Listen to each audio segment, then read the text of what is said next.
오늘은 한국교회 예배 회복의 날이며 성령 강림절입니다. 말씀을 통해서 우리의 삶의 예배와 더불어 공동체의 회복이 있기를 또 기대하면서 성령으로 충만한 모든 성도님들 되시길 예수님의 이름으로 축복합니다. 네, 오늘 본문의 말씀은 예수님의 기도로 시작되고 있습니다. 네, 말씀에서 나온 예수님의 기도는 예수님께서 잡히시기 전에 하나님께 기도하는 내용입니다. 이 고별 기도는 십자가형의 전에 세상에 남겨주신 제다 공동체를 염두에 두고 예수님께서 간절히 하신 기도입니다. 우리는 이 기도에서 예수님의 가치관을 볼 수 있는데요. 왜냐하면 예수님께서 십자가를 지시기 전에 최후에 하신 기도이기 때문입니다. 그럼 예수님의 관심은 하나님의 일과 제자들 그리고 그들을 통해서 예수님을 믿게 될 사람들에게 온통 쏟아져 있었습니다. 왜 그랬을까요? 단순히 그냥 예수님이 사랑이시고 하나님이 사랑이시기 때문에 그러셨을까요? 오늘 본문을 통해서 천천히 함께 보도록 하겠습니다. 오늘 본문 9절에서 예수님은 이렇게 말씀하고 계십니다. 내가 비옵는 것은 세상을 위함이 아니요 내게 주신 자들을 위함이니이다. 예수님은 세상의 모든 사람들의 죄를 해결하려고 자유를 주시려고 오셨는데 기도하면서 세상을 위함이 아니라고 말씀하십니다. 정말 제자들만을 위해서 기도하신 것일까요? 왜 이렇게 말씀하고 계실까요? 20절에서 21절을 보면 왜 그렇게 말씀하셨는지 이유가 나와 있습니다. 17장 20절에서 21절입니다. 내가 비옵는 것은 이 사람들만 위함이 아니요 또 그들의 말로 말미암아 나를 믿는 사람들도 위함이니 아버지여 아버지께서 내 안에 내가 아버지 안에 있는 것 같이 그들도 다 하나가 되어 우리 안에 있게 하사 세상으로 아버지께서 나를 보내신 것을 믿게 하옵소서라고 말씀하고 계십니다. 예수님이 제자들을 위해서 제자들이 하나 되기를 위해 기도하신 이유는 제자 공동체가 하나가 되는 것이 곧 세상을 위한 것이 되기 때문입니다. 17장 11절에는 예수님은 그들을 보전하사 우리와 같이 그들도 하나가 되게 하옵소서라고 말씀하시고 18절에서는 이렇게 말씀하고 계십니다. 아버지께서 나를 세상에 보내신 것 같이 나도 그들을 세상에 보내었고. 그리고 21절과 23절에서 제자들이 하나가 되어야 하는 궁극적인 이유가 나옵니다. 아버지께서 내 안에 내가 아버지 안에 있는 것 같이 그들도 다 하나가 되어서 세상으로 아버지께서 나를 보내신 것을 믿게 하옵소서. 21절에서 제자들이 하나가 되어야 하는 이유는 하나님이 독생자 예수님을 보내신 것을 세상이 믿을 수 있도록 하기 위해서입니다. 23절에 곧 내가 그들 안에 있고 아버지께서 내 안에 계시어 그들로 온전함을 이루어 하나가 되게 하려 함은 아버지께서 나를 보내신 것과 또 나를 사랑하심 같이 그들도 사랑하신 것을 세상으로 알게 하려 함이로소이다 라고 말씀하고 있습니다. 23절에서 제자들이 하나 되어야 하는 이유는 하나님이 예수님을 보내신 것으로 인하여 세상을 사랑하셨다는 것을 세상이 알게 하도록 하기 위해서라는 것입니다. 예수님이 기도하셨던 이유는 제자들의 하나됨을 위해서였다는 것과 제자들이 하나 되어야 하는 이유는 세상이 예수님을 알고 예수님을 믿도록 하기 위해서였다는 것을 오늘 본문 말씀을 통해서 알 수 있습니다. 제자들이 하나 되어야 하는 이유는 세상 모든 믿지 않는 사람들을 위해서라는 것입니다. 왜냐하면 예수님이 그것을 위해서 이 땅에 오셨고 십자가를 지셨기 때문입니다. 즉 제자들의 하나됨은 불신자들로부터 복음을 믿고 구원을 받을 수 있도록 한다는 결론이 나옵니다. 그런데 말씀에서 말하고 있는 하나됨은 그저 단순한 하나됨이 아닌데요. 조건이 하나 붙어 있습니다. 다시 21절과 23절 말씀을 보면 아버지께서 내 안에 내가 아버지 안에 있는 것 같이 그들도 다 하나가 되어 우리 안에 있게 하사 23절에서는 곧 내가 그들 안에 있고 아버지께서 내 안에 계시어 그들로 온전함을 이루어 하나가 되게 하려 함은 이 두 구절로 예수님은 하나님과 예수님의 하나됨처럼 제자들도 그렇게 되게 해달라고 기도하신 것입니다. 우리 안에 있게 하사라는 말씀에서 예수님은요, 제 안에, 저의 안에, 아버지 안에 라는 단어를 사용하지 않으시고 우리라는 단어를 사용하십니다. 이 우리라는 단어는 창세기에도 나와 있는데요, 창세기 1장 26절 말씀을 보겠습니다. 창세기 1장 26절 말씀입니다. 하나님이 이르시되 우리의 형상을 따라 우리의 모양대로 우리가 사람을 만들고 그들로 바다의 물고기와 하늘의 새와 가축과 온 땅과 땅에 기는 모든 것을 다스리게 하자 하시고, 우리의 형상, 우리의 모양, 우리가 사람을 만들고 라고 나와 있습니다. 말씀에서는요. 우리는 누구를 말하고 있는 것일까요? 다들 말씀은 안 하시지만 이미 마음으로 대답하셨으리라 생각됩니다. 창세기와 요한복음에 나와 있는 우리라는 단어는 같은 의미를 지닙니다. 바로 성부와 성자와 성령, 삼위일체 하나님을 의미하는 것입니다. 우리라고 써 있는 곳에 삼위일체를 넣으면 삼위일체의 형상을 따라 삼위일체의 모양대로 삼위일체가 사람을 만들고가 됩니다. 우리가 이 말씀을 통해서 알 수 있는 것은요, 하나님은 혼자만 독단적으로 모든 것을 처리하는 분이 아니었다는 것입니다. 이 우리라는 대목은 하나님이 서로 함께 의논하는 협의체로서 공동체임을 말해주고 있습니다. 삼위의 하나님은 소통하고 일치되고 동역하고 합심하는 모습입니다. 하나님은 예수님과 성령님 안에 있습니다. 예수님은 하나님과 성령님 안에 내재해 계시고 성령님은 하나님과 예수님을 결합하는 동시에 전적으로 그들과 통합합니다. 하나님의 삶과 사랑의 힘이 세 위격을 하나로 묶어주기 때문에 세 위격은 완전한 통합을 이룹니다. 너무나 철저하게 서로 공존하기 때문에 분리될 수가 없습니다. 성부의 하나님은 권위자가 아니라 성자 예수님과 성령님을 섬기기 위해 존재합니다. 성부의 의미는 자신을 비우고 주기 위함인 것이지요. 성자이심은 그 위치를 성부에게 드리기 위해 존재하시고, 성부는 성자가 되려고 하지 않고 성자는 성령이 되려고 하지 않습니다. 성령은 자신의 뜻대로 행하지 않고 성부와 성자의 뜻을 드러냅니다. 각각 그 역할을 조용히 감당하고 서로의 자리를 존중하며 서로에게 봉사합니다. 이게 삼위일체 하나님의 형상입니다. 그렇습니다. 예수님께서 말씀하셨던 하나됨은 삼위일체, 하나님 아버지 성부와 그 아들 예수 성자와 그들의 영 성령의 하나됨이었습니다. 삼위일체가 하나된 것 같은 수준의 하나됨이 제자들에게도 동일하게 적용되기를 예수님이 그렇게 기도하신 것입니다. 혹시 예수님께서 이루어지기 어려운 기도를 하신 것일까요? 아닙니다. 이 예수님의 간절한 기도는 마침내 사도행전에서 응답이 되기 시작합니다.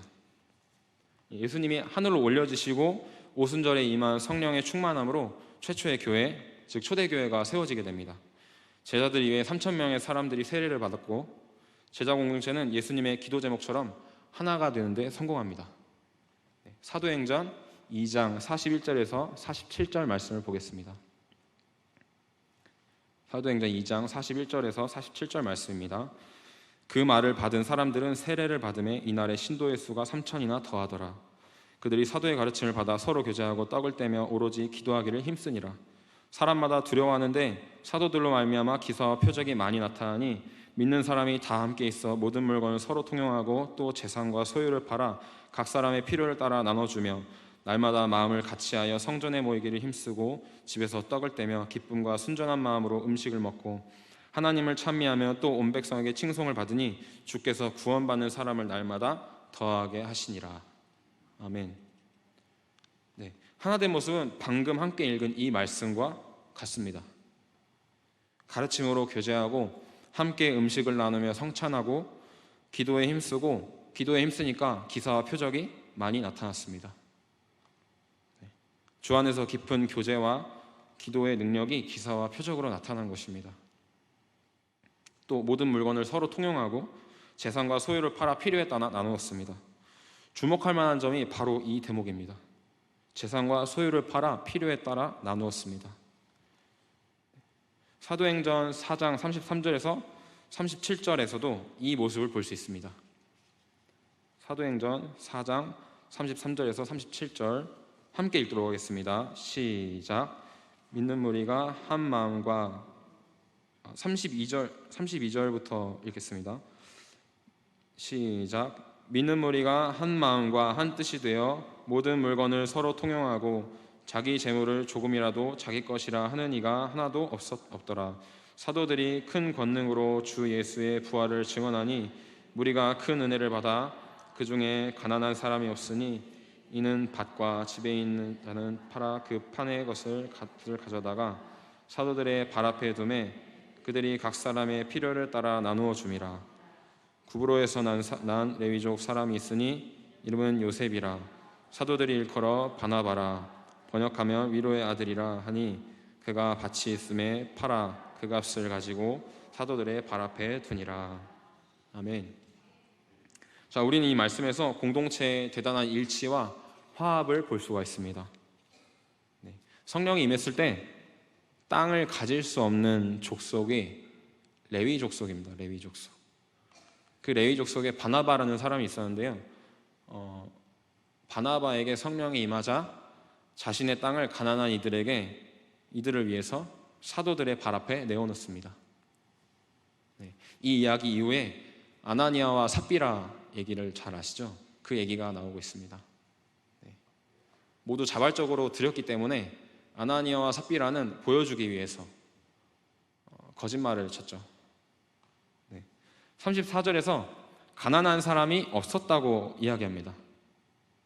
많이 가지고 있는 누군가가 재산을 공유하고 사도들은 그것을 필요에 따라서 누구는 적당히, 누구는 많이, 누구는 적게 나누었기 때문입니다. 이때는 재산을 모조리 한꺼번에 양도한 것이 아니라 그때그때 경우에 따라서 그리고 자유의사로 양도했습니다. 공동체의 구성원 가운데 아무도 궁핍을 당하지 않도록 하기 위해서 있는 자들이 없는 자들을 위해서 누구도 강요하지 않았고 강제성도 없었는데 그렇게 한 것입니다. 다시 사도행전 2장으로 돌아와서 46절에 초대교회는 날마다 마음을 같이 하고 모이기를 힘쓰고 하나님을 찬미했고 백성들에게 칭송을 받았습니다. 세상 사람들이 예수를 따르는 공동체를, 교회를 좋아했다는 것입니다. 하나 되는 모습은 세상에서 칭송받을 만한 것이어야 합니다. 우리 안에 하나됨으로 만족하면 안 되는 것입니다. 쉽게 말하면 백성들에게 잘 보였다는 것이죠. 잘 보이려고 하지 않았다고 저는 생각합니다. 잘 보이려고 했다면 아나니아와 삽비라와 같은 마음으로 잘 보이려고 했겠죠. 그저 성령의 하나 되게 하심이 그렇게 했으리라 생각되어집니다. 왜냐하면 그들이 힘쓴 것은 교제하고 떡을 떼고 찬양하고 기도하는 것이었기 때문입니다. 47절에서는 이렇게 기술하고 있습니다. 하나님을 찬미하며 온 백성에게 칭송을 받으니 주께서 구원받는 사람을 날마다 더하게 하시니라. 백성들이, 세상 사람들이 사도 공동체를, 교회를 칭송하니, 칭찬하고 좋아하니 구원받고 예수 믿는 사람들이 늘어나는 것은 당연한 이치인 것입니다. 말씀에서 구원받는 사람을 누가 더하게 하셨나요? 주께서 그렇게 하셨습니다. 물론 사도들과 초대교회 공동체가 전도도 했겠지만 그 힘은 사도행전 2장에서 기술하고 있는 성도의 하나됨에서 나온 것입니다. 가장 중요한 것은 초대교회가 하나 되는 것에 결정적으로 성령님이 계셨다는 것입니다. 성령은 하나 되게 합니다. 아멘이신가요? 하나 되는 성부, 성자, 성령의 삼위일체의 수준인데 그것은 무엇으로 드러나는가 하면 공동체 안에서 공유되어지는 영과 물질입니다. 1965년 강원도 태백시에 성공의 수도원인 예수원을 설립하여서 빈부격차가 없는 평등사회를 실천하고자 했던 대천덕 신부님이라는 분이 계십니다.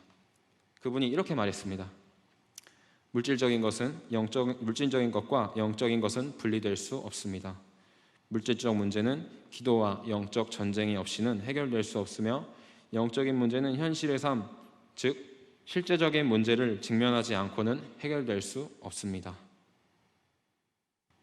그는 한국교회에 성령과 말씀을 강조하면서 사회 문제에 관심이 없고 사회 문제를 강조하면서 성령과 말씀에는 무관심한 경향이 있다고 말했습니다. 사랑하는 성도 여러분, 저는 오늘 물질에 대해서 나누고자 하는 것이 아닙니다.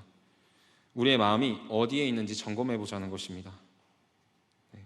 초대교회 성도들의 물질의 공유와 흐름은 하나 되게 하신 성령으로부터 나왔고, 그리고 옆 지체와 이웃, 주 안에서 한 형제 자매, 그들을 향한 진실된 마음으로 그렇게 했던 것입니다.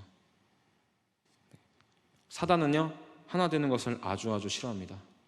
그래서 공동체 안에 중요한 일이 있을 때, 공동체가 하나 되고자 노력할 때, 공동체가 큰 일을 진행할 때 늘 사단은 그 틈을 노립니다.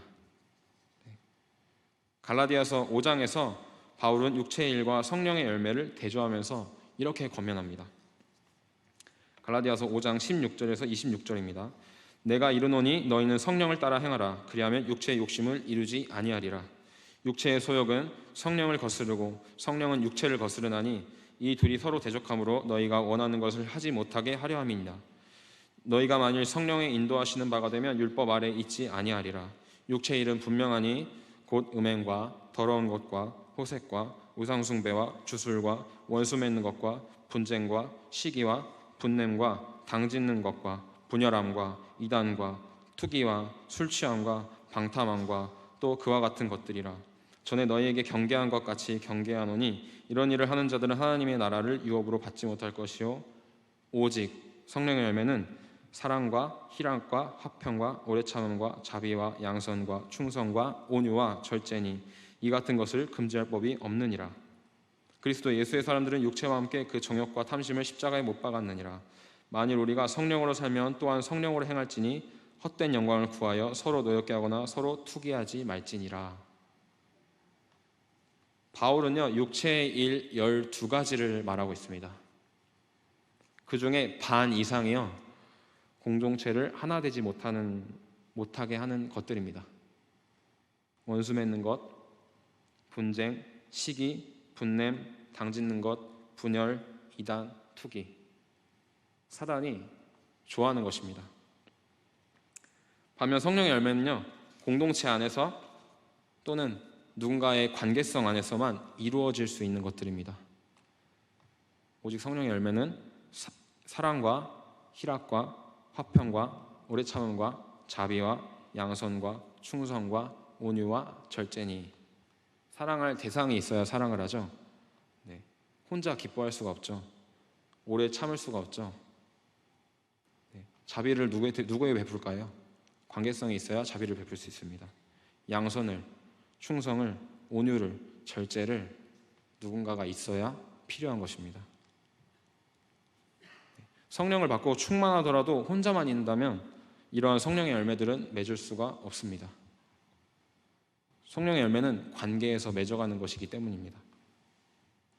이 성령의 열매 역시 우리가 관계적인 하나님의 형상이라는 것을 말해주고 있습니다. 여러분, 예수님은 우리가 하나 되길 기도하셨고 제자들은 그거를 시작했습니다.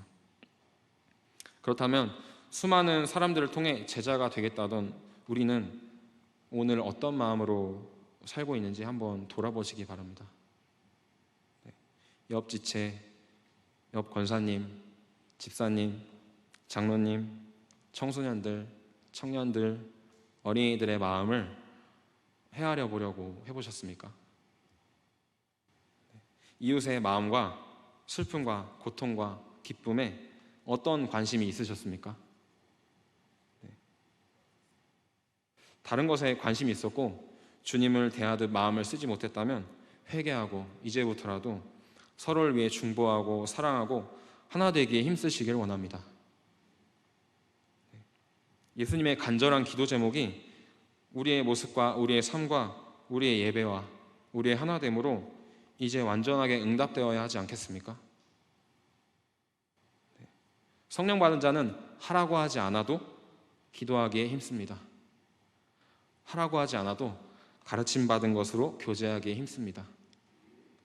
하라고 하지 않아도 옆지체를 이웃을 소중히 여기고 모른 채 하지 않습니다. 섬깁니다. 저는 우리 전희성결교회가 성령 받은 초대교회의 모습처럼 육체의 일이 아니라 성령의 열매가 풍성히 맺히고 우리 한 사람 한 사람을 통해서 영이 어려운 자, 물질이 어려운 자들이 자유를 누려 기뻐하고 즐거워했으면 좋겠습니다. 성령은 제자들로 초대교회 공동체로 충만함을 넘어서 행동하도록 만들었습니다. 성령의 감동에 따른 그들의 행동은 신자의 수가 날마다 더하도록 했습니다. 이것은요, 성령으로 사니까 성령으로 행한 것입니다. 이제는요, 예수님의 간절한 기도 제목이 이루어지지 않는 허공에 떠도는 기도가 아니라 실제적으로 그리고 성령의 역사로 실체화되어서 우리 눈앞에 펼쳐지기를 기대합니다. 삼위일체 하나님의 하나됨이 성도님들과 저의 삶 가운데 가득하기를 예수님의 이름으로 축복합니다. 그리고 오늘 우리의 교회와 가정과 이웃과 세상 가운데 삼위일체와 초대교회의 하나됨이 풍성히 넘치고 흘러가기를 소망합니다. 말씀을 마치겠습니다.